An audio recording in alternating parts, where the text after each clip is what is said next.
Hello guys, welcome back to the Kaushal IAS.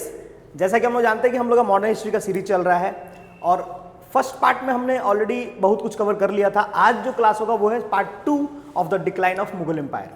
तो इस part में हम लोग क्या देखेंगे कि फारुखशियर के बाद कौन राजा बना और कैसे वो अपने राज्य को डीलिंग करता है। तो हम लोग देख चुके थे कि फारुखशियर जो था वो राजा, उसको किसने बनाया? सैयद बदस ने। आफ्टर डैट उनके मरने के बाद जो सैयद बदस होते हैं, इनफैक्ट मैं बोलूँ तो फारुखशियर को किसने मारा? सैयद बदस ने मारा। क्यों? बिकॉज फारुखशियर सोच रहे थे कि बेसिकली उनको मारने का, सैयद बदस का। लेकिन क्या होता है, जब उनको पता चला सैयद बदस को कि नहीं वो हमको मारेगा, इसलिए उन्होंने क्या किया, मिलके उनको मार दिया। ठीक है। होता क्या है कि उनको मारने के बाद जो सैयद बदस थे उन्होंने दो छोटे छोटे माइनर को क्या बनाया? राजा बनाया। एक का नाम था रफी-उद-दरजात एंड एक का नाम था रफी-उद-दौला।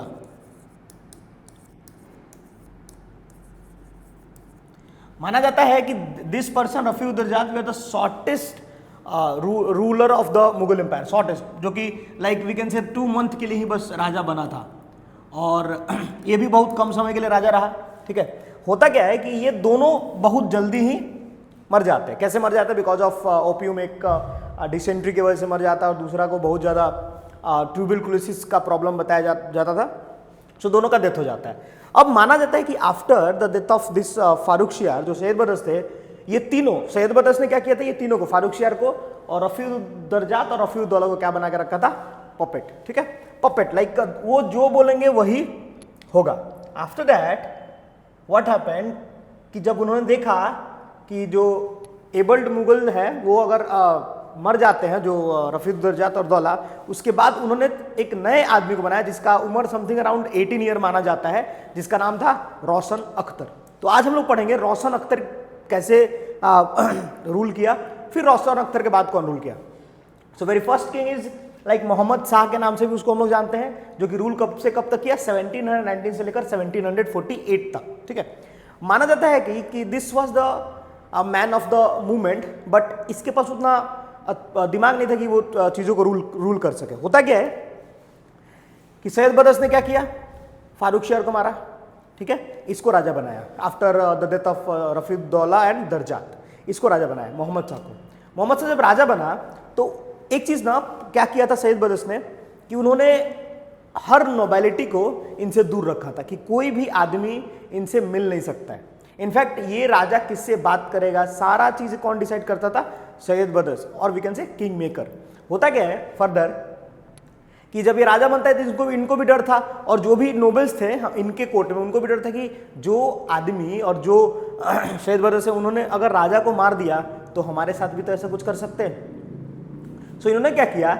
इन्होंने विद द हेल्प ऑफ उस समय के और एक पावरफुल नोबेल हुआ करते थे जिनका नाम था निजामुल मुल्क, उनके साथ मिलके सैयद बदस को मार दिया। जैसे आप देख सकते हैं लिखा हुआ कि किल्ड सैयद बदस in 1720 with the help of a powerful noble Nizamul Mulk, known as a history as Mohammad Shah Rangila. Why this person is known as a Mohammad Shah Rangila, वो हम लोग देखते हैं। सो आप देख सकते हैं यहाँ पे कि ये इन्होंने कब? निजाम उल मुल्क के साथ मिलके 1720 में ही सैयद बदस को मार दिया और निजाम उल मुल्क बन गए नए किंग मेकर। पहले कौन आते हैं? जुल्फिकार खान, हमने देखा था ऑलरेडी। फिर सेकंड में हमारे आते हैं जो सैयद बदस, जो फारुखशियर को बनाते हैं, और थर्ड में आते हैं एक नए किंग मेकर जिनका नाम था निजाम उल मुल्क, और इनका पूरा फुल नाम था कमरुद्दीन सिद्दीकी निजाम उल मुल्क असफ जाह।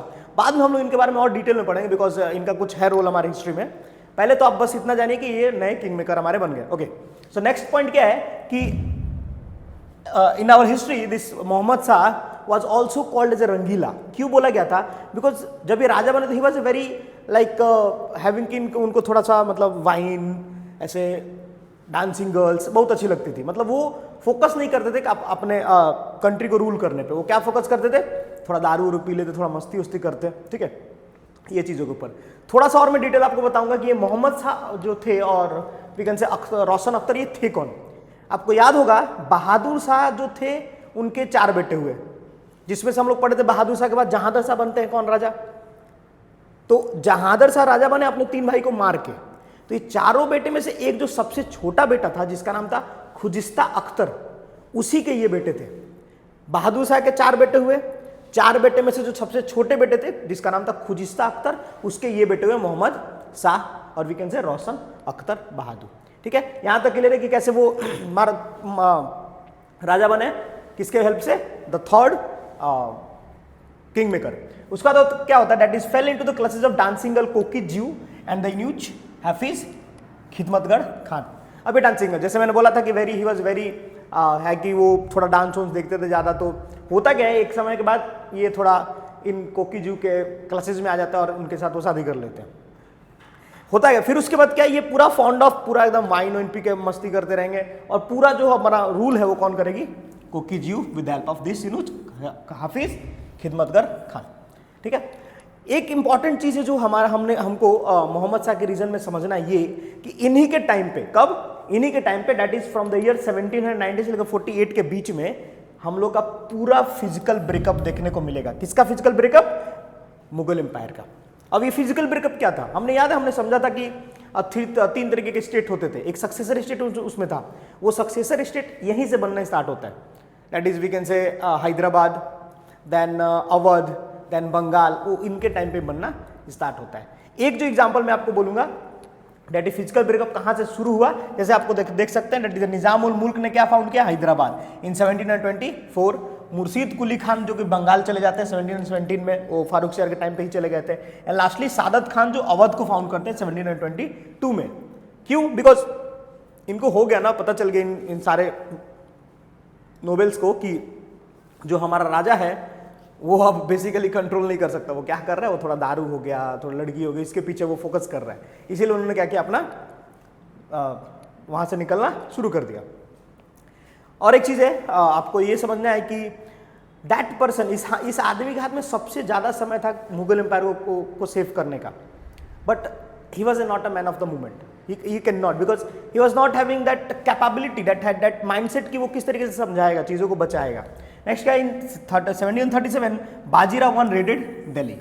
अभी बाजीराव कौन, मराठे वाले आ जाते हैं। जब जैसे ही अगल बगल इंसान को पता चलता है कि ये जो राजा है he was not capable of controlling his own empire, तो वो लोग क्या करते हैं, अटैक करेंगे आपके ऊपर, और जब अटैक करेंगे तो लूट के ले जाएंगे। यही हुआ।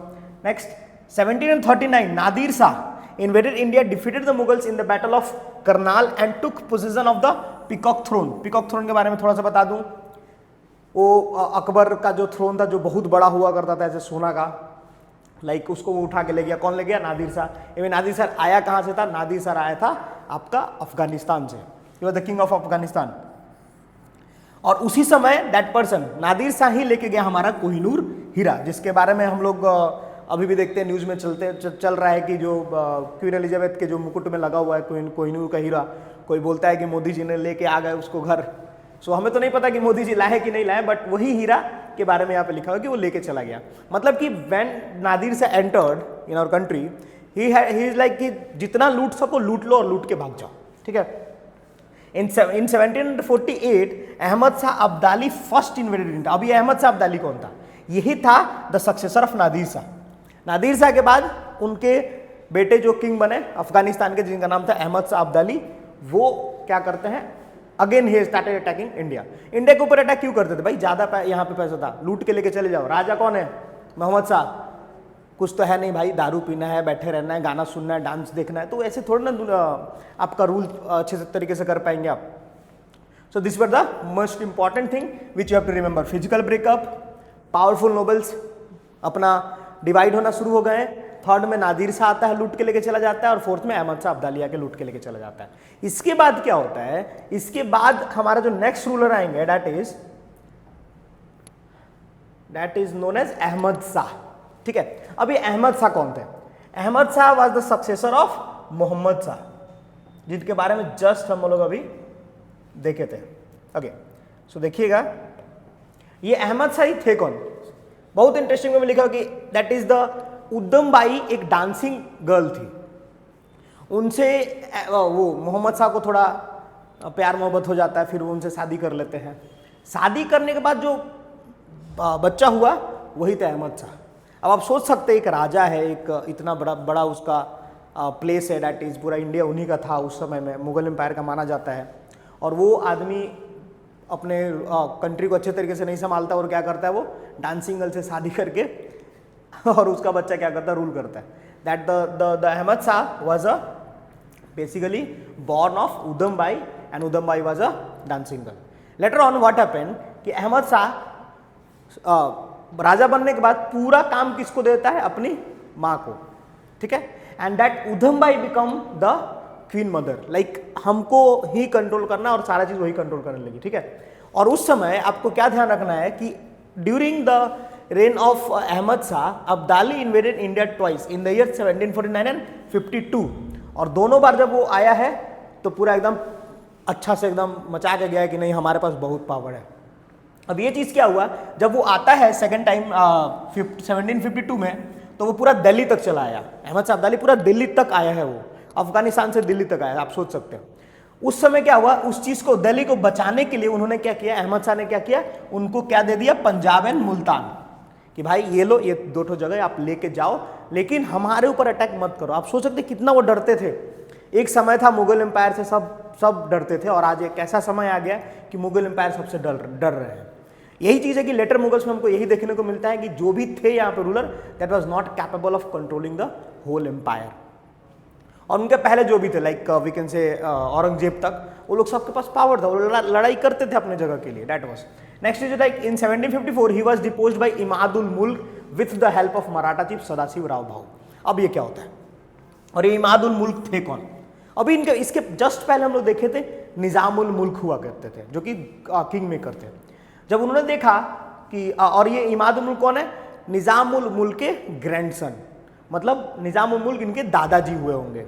तो होता क्या है कि इन्होंने जब देखा कि ये आदमी भी पावरफुल नहीं है, अच्छे से कंट्रोल नहीं कर रहा है, बिकॉज कंट्रोल तो उधम भाई के हाथ में चला गया है, तो उन्होंने क्या किया, इसको डिपोस्ट कर दिया with help of chief Sadashiv Rao भाऊ.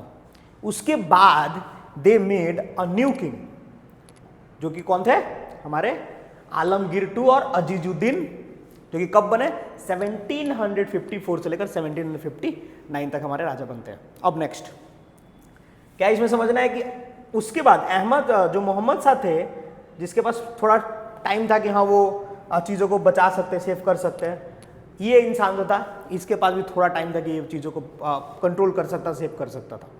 इसके बाद जो आएंगे वो भी रूलर के पास टाइम रहेगा कि हाँ हम लोग मुगल एम्पायर को बचा सकते हैं, लेकिन पावर नहीं था, दिमाग नहीं था. क्या चीज़ हुआ कि अजीजुद्दीन जो थे, इनको राजा कौन बनाया, इनको राजा बनाया गया इमादुल मुल्क के द्वारा, जो कि लेटर ऑन क्या बन जाते हैं, इसके वजीर बन जाते हैं. और we can say king maker के बारे में तो हमें पता ही है क्या होता है, जो राजा को राजा बनाने में हेल्प करता है. आपको क्या इंपॉर्टेंट ध्यान रखना है इस पर्टिकुलर पर्सन के बारे में कि बैटल ऑफ प्लेसी, जो कि हमारे कंट्री का बहुत इंपॉर्टेंट एक बैटल था, जिसमें लेटर ऑन हम लोग तो पढ़ेंगे बैटल ऑफ प्लेसी के बारे में क्या था, लेकिन थोड़ा सा कि बैटल ऑफ प्लेसी इनके टाइम पे ही हमारे कंट्री में बेसिकली लड़ाई किया गया था, battle of Plassey. Next 1757 Abdali invaded India and plundered Delhi. Before returning, he recognized Alamgir as the emperor and Imadul Mulk as the wazir, the Rohilla's chief Najib-ud-Dawla as Mir Bakshi. Abdali भी आते हैं 1757 में, और जब वो आए ना तो उन्होंने देखा कि नहीं ये राजा जो है वो काम का है. लड़ाई किए, मस्त लूटे, एकदम लूट के लेके चला गया और बोलता है भाई तुम ही लोग राजा बन के रहो. आलमगीर को वो बोले कि तुम ही राजा बन के रहो, तुम्हारा ये वजीर बन के रहेगा इमादुल मुल्क, और आराम से काम करो. मतलब इसका क्या हुआ कि जब मन करेगा तब मैं आऊँगा और लूट के लेके चला जाऊँगा. क्या बात है ये चीज़. इसके ऊपर ना एक कुछ दो लाइनें मुझे याद आ रही है कि मैंने क्यों त्यागा दुनिया को, क्योंकि मेरे हिस्से का हर किरदार फर्जी निकला. तो क्योंकि अब इनका क्या था, इनका ये था जो इनके जो अपने थे वो खुद इनको धोखा दे रहे थे, तो दूसरे वाले भी तो आगे आपको इस्तेमाल करेंगे. In 1757, Imad invited the Maratha to drive out the Afghan and the Rohillas. अब हर तरफ से अटैक होने लगा था. अब इमादुल मुल्क अकेले जो किंग मेकर था, और किंग मेकर है तो उसको ज़्यादा पावर दे दिया गया होगा किंग के द्वारा कि भाई वजीर है, तुम कंट्रोल कर हमारा पूरा रीजन को. उसको लगने लगा कि नहीं, अगर चारों तरफ से अटैक हो रहा है, एक तरफ से अफगान आ रहे हैं, चारों तरफ से मतलब आ रहे हैं लूटने के लिए, हम कैसे बचाएं. तो उन्होंने क्या किया, मराठा को अपने साथ मिलाया कि भाई आओ हमारा हेल्प करो, तब जाके हम लोग कुछ सेफ्टी में रह पाएंगे. Okay, now next, in March 1758, the Maratha led by Raghunath Rao, ये थोड़ा ध्यान रखिएगा, Maratha led by Raghunath Rao appeared at Delhi and defeated the Afghanistan aggression at Delhi and expelled Najib and overran Punjab occupying Lahore. अभी जो हमने देखा था कि जो अब्दाली ने नाजिब बना के रखा था नाजिबुद्दौला को, उसको उन्होंने हटाया। क्यों? बिकॉज अब्दाली बार बार आ रहा था प्लंडर्ड करने, लूटने के लिए। किसके हेल्प से? इमादुल मुल्क ने किया, रघुनाथ राव के हेल्प से, जो कि मराठा के चीफ हुआ करते थे 1758 में। नाउ अब उसके बाद क्या होता है? In August 1759 the Afghan march Ahmad Shah Abdali return to India to avenge the Maratha and later defeated them in the battle of Panipat. Okay, अब ये इंपॉर्टेंट चीज है। 1759 में हम लोग का आता है अब्दाली फिर से वापस। क्यों? बदला लेने के लिए कि हम जब बोल के गए थे यहाँ पर कि ये आदमी ये पोस्ट होल्ड करता है, नाजिबुद्दौला जो था उसको कुछ पोस्ट दे के गए थे, मीर बख्शी बनाए गए थे, और आलमगीर को जो राजा घोषित करके गए थे, तो आपको हिम्मत कैसे हुआ मेरे इंसान को ऐसे लड़ाई हटाने का पोस्ट से? तो उन्होंने क्या किया? उन्होंने बदला लेने के लिए, अहमद शाह अब्दाली ने बदला लेने के लिए वापस आया, रघुनाथ राव और वी कैन से मराठा के साथ लड़ाई किया और उनको हराया in the battle of Panipat, और we can say third battle of Panipat. ठीक है। Now in November 1759 Alamgir two was killed by Wazir Imadul मुल्क।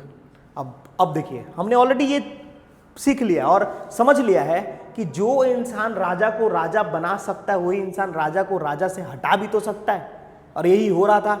जैसे फारूक सियार को सैयद बरस ने मारा, सेम उसी तरीके से यहाँ पे भी यही चीज देखने को मिलता है कि जो इमादुल मुल्क थे, जो उन्होंने बनाया राजा को राजा, उन्होंने उसको क्या कर दिया? मार दिया। तो ये थोड़ी सी सोचने वाली बात है कि किंग मेकर ऐसा क्यों कर रहे थे? अगर किंग मेकर राजा बना रहे तो खुद राजा तो बन भी तो सकते थे ना, लेकिन ऐसा नहीं हो रहा था। वो बनाते थे राजा और वहां पे एक बहुत अच्छा पोस्ट अपने आप को दे देते थे, और we can say forcefully post लेते थे और वो कंट्री को रूल कर रहे थे। एंड लास्ट, उसके बाद उनके जाने के बाद इमादुल मुल्क जो होते हैं ना, वो एक नया इंसान को बनाते हैं राजा, जिनका नाम था शाहजहां III, और वी कैन से मुहिउल मिल्लत उनका नाम था, जो कि राजा कब से कब तक रहते हैं? 1759 से लेकर 60 तक, जस्ट फॉर 1 ईयर। और ये किसको? ये जो भी किंग मेकर थे, एक राजा को मारने के बाद दूसरे को ऐसे इंसान को बैठा देते पोस्ट के ऊपर, और वी कैन से गद्दी के ऊपर, थ्रोन के ऊपर, जिसको वो नचा सके अपने उंगलियों पे, और ये इंसान वही था। इमादुल मुल्क ने इसको राजा बनाया। क्यों? Because just to rule according to his own wish. So he was also termed as the puppet ruler. And after जब ये राजा बना और इमादुल मुल्क का भी पावर थोड़ा कम होने लगा, तो मराठा ने क्या देखा कि अब ये राजा रहने के लायक नहीं, तो अब मराठा क्या किए? इसको राजा से ये कर दिया, हटा दिया। अब आप देख सकते हैं, सो थोड़ी सी समझने वाली चीज है कि पहले किंग मेकर काम करते थे हटाने का या फिर बनाने का। अब यहाँ पे क्या हो रहा है? अब यहाँ पे एक दूसरा पार्टी जो है, जैसे मराठा हो गया, वो क्या कर रहा है? वो खुद आएगा पिक्चर में कि नहीं, अब हम डिसाइड करेंगे कौन राजा बनेगा। ठीक है। तो स्टार्टिंग से हो गया। फारूक सियार के बाद कौन आए? 2 छोटे छोटे बच्चे आते हैं जो कि बनते हैं राजा, रफीदुद्दर्जात और दौला। सेकंड में आता है एक 18 साल का बच्चा जिसका नाम था मोहम्मद शाह, उसको रंगीला के भी नाम से हम लोग जानते हैं हमारी हिस्ट्री में। फिर ऐसे करके धीरे धीरे हमारे जो भी रूलर थे हम लोग यहाँ तक कवर किए। आफ्टर दैट जो भी रूलर हो गया, we are going to do that particular in the part 3 of this video. And before ending this video, I would like to tell you all, or we can say I would like to announce कि हम लोग कौशल IAS ने already online batches launch कर दिया है। And आप देख सकते हैं कि हमारे ऑनलाइन बैचेस में आपको क्या क्या बेनिफिट मिल सकता है। आपको मिल सकता है live recorded classes, doubt clearing classes, PDF notes मिलेगा, सीसेट लेक्चर्स मिलेगा, देन 800+ आवर क्लासेस होगी, डेली करंट अफेयर डिस्कस करेंगे, and that too in a very low cost, that is 14,999 पे। और ये बहुत कम कॉस्ट है बेसिकली, बिकॉज मार्केट में देख ही सकते हैं आप लोग क्या भाव चल रहा है आज के रेट में। और ये जो नया बैच है हम लोग का जून 12 को स्टार्ट हो रहा है। So I would like to tell कि आप दिए हुए नंबर पे कांटेक्ट करें और जल्दी से जल्दी हो सके तो हम लोग का ऑनलाइन बैच को आप ज्वाइन करें। एंड जो भी चीज़ है हम लोग नेक्स्ट जो पार्ट है decline of Mughal empire part 3 में आगे समझेंगे। तब तक के लिए अपना बहुत ध्यान रखें। एंड कभी भी आपको कुछ भी डाउट होता है आप अबाउट द जो भी चीज़ हम लोग समझाते हैं आप कमेंट डाउन कर सकते हैं, so that we can improve our things. Okay, so take very good care of self and thank you.